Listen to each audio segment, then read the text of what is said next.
protect your planet. All your soldiers and all their advanced technology could only put up a measly 9-minute fight, which is why man is an endangered species. A crisis of leadership. We've been talking about this all week. But what if there was some sort of outer space crisis? An alien invasion sounds crazy, perhaps, but then who thought we'd ever see the stock market swing 5% a day all week long? So maybe it's not as far-fetched as it sounds. If aliens invaded, who would step up to lead us in that fight, and could we even win? That's just one of the questions the Discovery Channel's new series, Curiosity, looks at. Joining me now is physics professor Michio Kaku, who is a consultant for the series. Professor, welcome. The biggest question before we get any invasion is, do aliens even exist, and how would we know? Well, the Kepler satellite currently orbiting in outer space has identified about 50 planets that seem very much Earth-like. In fact, every week we discover another Jupiter-sized planet in outer space.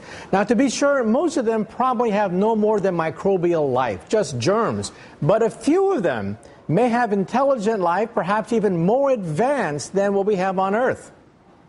Now, so how does this actually work? When Discovery decided they were going to do a show on alien invasions, your phone rings because you're on the sort of speed dial for theoretical physicists who can help them do the war game for how this might play out?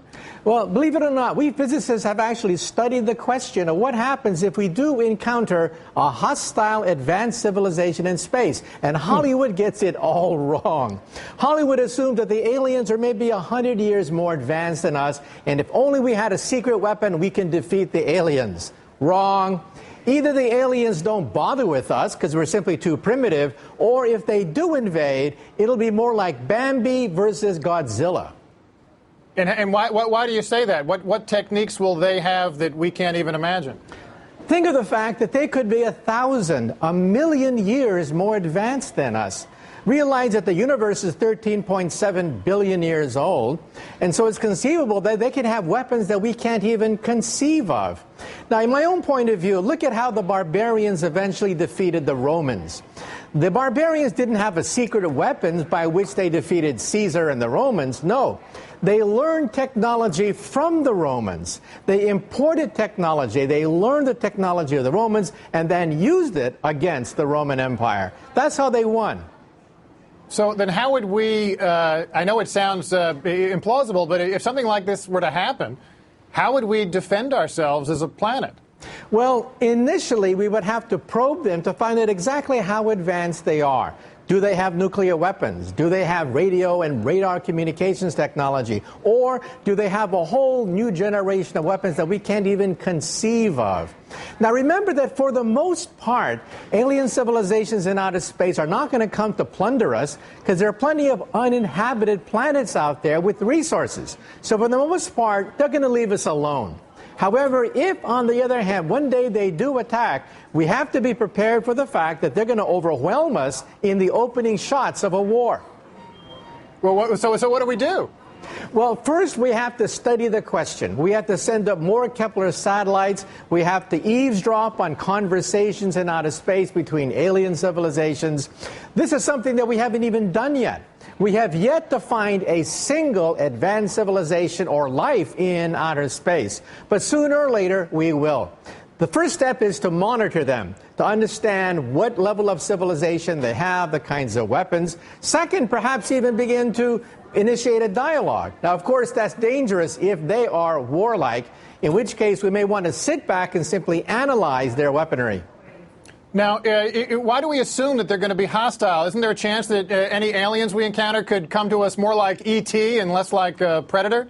Yeah, personally, I think for the most part, alien civilizations that are 1,000,000 years ahead of us have had 1,000,000 years to sort out racial, sectarian, and religious differences among themselves. So I think for the most part, they're going to be peaceful.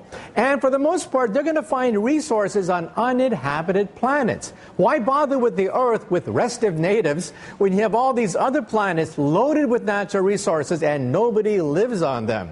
However, we do have to plan for the day that maybe a few of them could be hostile. Now, I'm wondering if there can't be an upside to all this. I'm a big fan of the original Star Trek series, and it was only when, there were alien civilizations that seemed to challenge the Earth that you found that the Earth got its act together for the kind of global governance that all the all the visionaries say we need that if we're going to deal with climate change, if we're going to deal with all the modern issues, global finance, where the sovereignty of individual nations is actually a political barrier to solving these big problems. So can there be an upside to the alien threat? Believe it or not, when President Ronald Reagan met Mikhail Gorbachev, we now know during the transcripts of the meeting that he said that if we were ever attacked by the Martians, you and me, the Soviets and the capitalist U.S., would be allies in the fight against the Martians. Well, that's how Ronald Reagan looked at it, and believe it or not, there's some truth to it. If we are faced with a common enemy in outer space, it would indeed help to unite the Earth, just the way Ronald Reagan said.